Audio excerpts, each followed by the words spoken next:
Hello everyone, this is Defense Politics Asia, and I came across this video. Is Donald Trump's plan to overhaul the U.S. government, and this shared by Charlie Kirk, and so this is I just gonna let you listen. It's crazy, and then I can talk a little bit on what I think on this. Let's check it out. Here's my plan to dismantle the deep state and reclaim our democracy from Washington corruption once and for all. And corruption it is. First, I will immediately reissue my 2020 executive order restoring the president's authority to remove rogue bureaucrats, and I will wield that power very aggressively. Second, we will clean out all of the corrupt actors in our national security and intelligence apparatus, and there are plenty of them. The departments and agencies that have been weaponized will be completely overhauled so that faceless bureaucrats will never again be able to target and persecute conservatives, Christians, or the left's political enemies, which they're doing now at a level that nobody can believe even possible. Third, we will totally reform FISA courts, which are so corrupt that the judges seemingly do not care when they are lied to in warrant applications. So many judges have seen so many applications that they know were wrong, or at least they must have known. They do nothing about it. They're lied to. Fourth, to expose the hoaxes and abuses of power that have been tearing our country apart, we will establish a Truth and Reconciliation Commission to declassify and publish all documents on deep state spying, censorship, and corruption, and there are plenty of them. Fifth, we will launch a major crackdown on government leakers who collude with the fake news to deliberately weave false narratives and to subvert our government and our democracy. When possible, we will press criminal charges. Sixth, we will make every Inspector General's office independent and physically separated from the departments they oversee so they do not become the protectors of the deep state.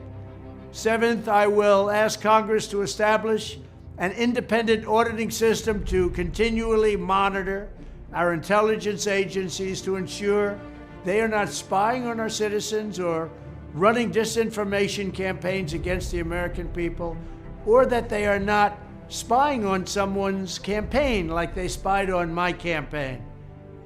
Eighth, we will continue the effort launched by the Trump administration to move parts of the sprawling federal bureaucracy to new locations outside the Washington swamp. Just as I moved the Bureau of Land Management to Colorado, as many as 100,000 government positions could be moved out, and I mean immediately, of Washington to places filled with patriots who love America, and they really do love America. Ninth, I will work to ban federal bureaucrats from taking jobs at the companies they deal with and that they regulate. So they deal with these companies and they regulate these companies, and then they want to take jobs from these companies. It doesn't work that way. Such a public display cannot go on, and it's taking place all the time, like with Big Pharma. Finally, I will push a constitutional amendment to impose term limits on members of Congress. This is how I will shatter the deep state and restore government that is controlled by the people and for the people. Thank you very much. So you heard it. It's nuts. This is a massive overhaul of the U.S. government and system. Basically, I would sum up: remove all corrupted, government officials and bureaucrats. So and then investigate all of those that weaponize the justice system, the laws, the government agencies as political warfare weapons. So he's going to remove all of this. He's going to disintegrate the federal government and spread it out across the country and not let them all concentrate in just Washington, because it is a big problem when you have the entire federal government all concentrating in one place. Then they're going to have groupthink, and they're going to talk too much to each other, and when they talk too much to each other, it become a cabal, and that's something that I think it's a great idea. Term limits is massive. No, against politicians to work from the work for corporations that they actually regulate previously. That is brainless. That's definitely should have been done all this while. So term limits is the crazy one because it will literally just destroy all the career politicians, which means that you can no longer just run as a the long term house member, just as your full-time job. So that is great. I'm not sure if it applies to the Senate for this case, because maybe Senate, I think he will not do it, because Senate is a bit like the House of Lords in the UK. It's a bit different. You need people who are really experienced, really have a deep knowledge to be able to oversight the government. So maybe that he will not touch. Maybe it's just a lower Congress, which is supposedly the representing the people of America. So I think that makes sense. And of course, people can still be career politicians in your own state, just not on the federal side. So that's probably yeah, but it's definitely a great idea. A lot of great things being mentioned, but that definitely will put him in massive crosshairs. So this is basically Trump declaring war on the deep state. Massive news coming out from this, and this came out not too sure when, but I think in the past 24 hours I saw this video. Initially I didn't really click it, but it looks like, yeah, this seems to be legitimate. And I think that there is also yeah, you may be wondering, I'm not American, why why you care so much. The key thing is that a corrupted United States causes trouble all around the world, and it's not just trouble in terms of just war and military stuff. Like, it's not just the Ukraine, it's not just in the Israeli issue, not just Iraq, Syria, but it's more than that. It is economic as well, corporate, big pharma, everything. Like like every one of us have doubts. We all have suspicion about the entire COVID vaccine thing. We all have doubts. We all are wondering, yeah, is this even legitimate? But who knows? But the thing is, yeah, it affects. So and the more you can detach politicians away from these big corporations, the better they can regulate all these big corporations. Not just big pharma. There's also banking. It's also the military industrial complex, even food industries. It could be anything.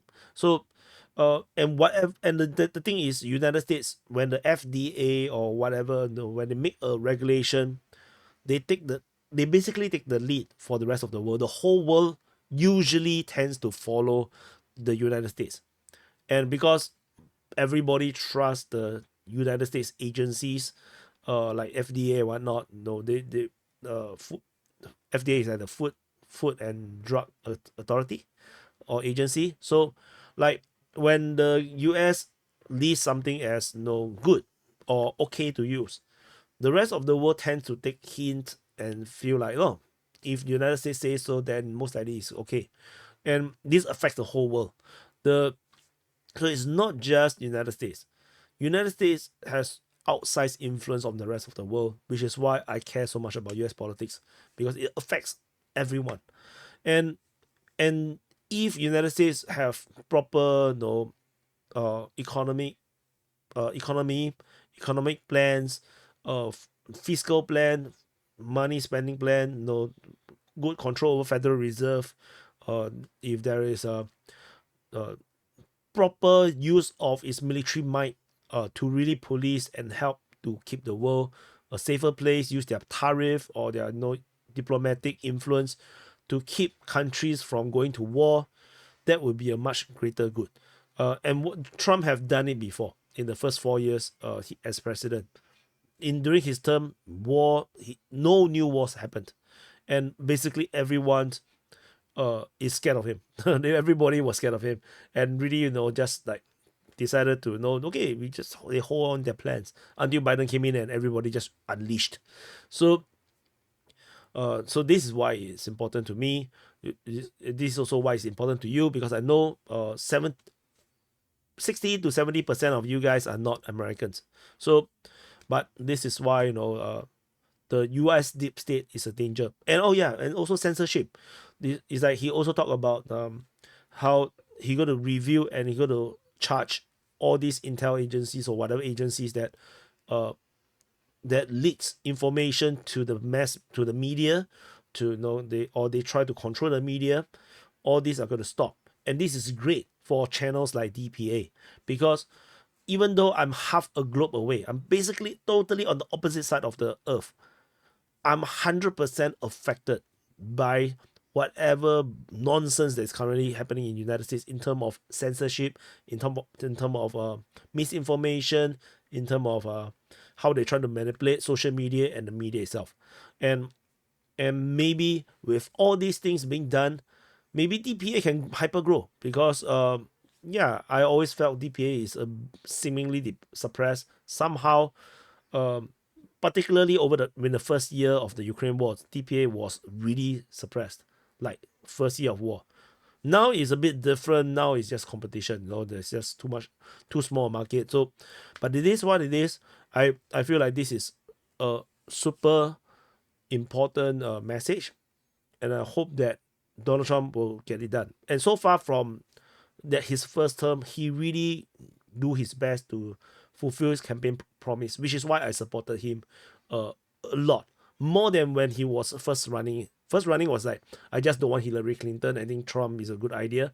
But when he became president, and because I followed him closely, I realized that he really went on to fulfill all his campaign promise as much as he can.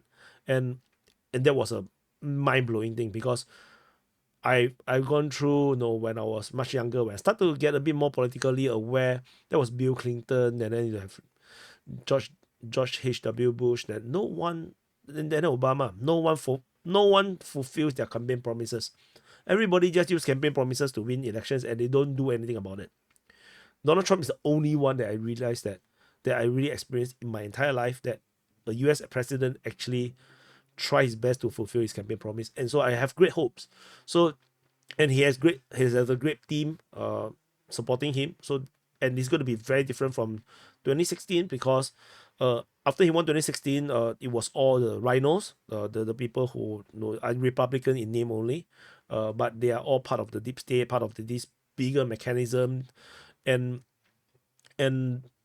they even though in his first half of his term in 2017, 2018, he can't do a lot of things, because even his own Republican Party, despite having Senate and House, refused to support things that he wanted to do, because the Trump is not part of that establishment. So this time round is different. A lot of the Republican candidates across the country are all winning their positions because of Trump, because of Trump endorsement, and this Republican Party now is going to be very different, very pro-Trump, and Trump also have more experience, because his first term and experience as a president, he realized all the problems. He had 4 years to prepare and decide who to put into his administration, and now he can really build a very powerful, strong team in the executive branch. So a lot of great hopes, and of course, I didn't really cover Trump's victory, and I'm sure that I don't really have to cover it, but I have great hopes for it. This is the political aspect, the internal politics aspect about my feelings about Trump's victory. So when more information I see, I'll cover more things like diplomacy, war, Ukraine, regarding Trump's victory. I'll do a separate video on them. So not let the video just run endlessly. So anyway, thank you for watching. Press the like button, subscribe, and I'll see you guys in the next update.